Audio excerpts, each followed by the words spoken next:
Student question है आप लोगों का कि which of the following is not true, इनमें से कौन सत्य नहीं है, कौन सही नहीं है। स्टेटमेंट जो दिया गया है यहाँ पर दिया गया है कि rational number are closed under addition, rational number are closed under subtraction, rational numbers are closed under multiplication and rational numbers are closed under division. Student यहाँ पर अगर हम एग्जाम्पल के माध्यम से समझने की कोशिश करें, सबसे पहले ये जो क्लोज्ड प्रॉपर्टी होती है ये होती क्या है, मतलब कि एक रेशनल नंबर को दूसरे रेशनल नंबर के साथ हम अगर ऐड करते हैं तो जो रिजल्ट है वो भी रेशनल नंबर आना चाहिए। अगर ऐसा हो रहा है मतलब कि जो रेशनल नंबर है अंडर एडिशन क्लोज्ड है, जैसे कि मान लीजिए हम 1/2 प्लस 0 करते हैं, जो भी आंसर आएगा वो 1/2 होगा।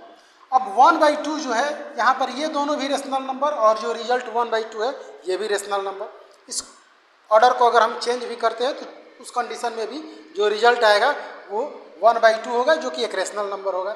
इस तरह से हम कह सकते हैं कि ये वाला जो स्टेटमेंट है ये ट्रू है। अब स्टूडेंट दूसरा जो है इसमें दिया है सब्ट्रैक्शन, मतलब कि क्या rational number under subtraction closed होता है। अगर देखें इसी को अगर एग्जाम्पल में लेते हैं तो 1/2 माइनस 0 जो आंसर आएगा वो आपका 1/2 ही होगा। या इसका ऑर्डर अगर हम चेंज कर दें, मान लीजिए कि 0 माइनस 1/2 करें तो यहाँ पे माइनस का 1/2 आएगा। रिजल्ट दोनों कंडीशन में जो स्टूडेंट आ रहा है ये एक रेशनल नंबर है। इस तरह से हम कह सकते हैं कि अंडर सब्ट्रैक्शन भी जो रेशनल नंबर होता है वो क्लोज होता है।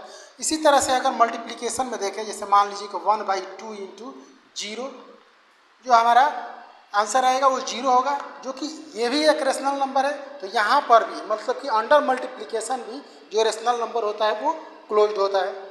अब स्टूडेंट अगर हम डिवीजन में देखें, मान लीजिए कि 1/2 को अगर हम डिवाइड करें 0 से, ये जो होगा ये अनडिफाइन होगा। स्टूडेंट यहाँ पे 0 को हम 1/2 से डिवाइड कर सकते हैं या 0 के अलावे अलग अलग नंबर्स को लेकर हम डिवीजन का अगर प्रोसेस करते हैं तो जो रिजल्ट आएगा वहाँ पर भी रेशनल नंबर ही आएगा। लेकिन स्टूडेंट सिर्फ और सिर्फ ये जो 0 के साथ एक स्पेशल कंडीशन ये है कि हम किसी भी नंबर को 0 से डिवाइड नहीं कर सकते हैं, वो रेशनल नंबर हो, इंटीजर हो, होल नंबर हो या नेचुरल नंबर हो, हम 0 से डिवाइड नहीं कर सकते हैं। बस इसी कंडीशन के कारण जो रेशनल नंबर होता है अंडर डिवीजन वो क्लोज नहीं होता है। इस तरह से हमारा ये वाला जो स्टेटमेंट डी है ये ट्रू नहीं है, ये असत्य है। स्टूडेंट इस क्वेश्चन से हम जैसे कि जो हमारा रेशनल नंबर से रिलेटेड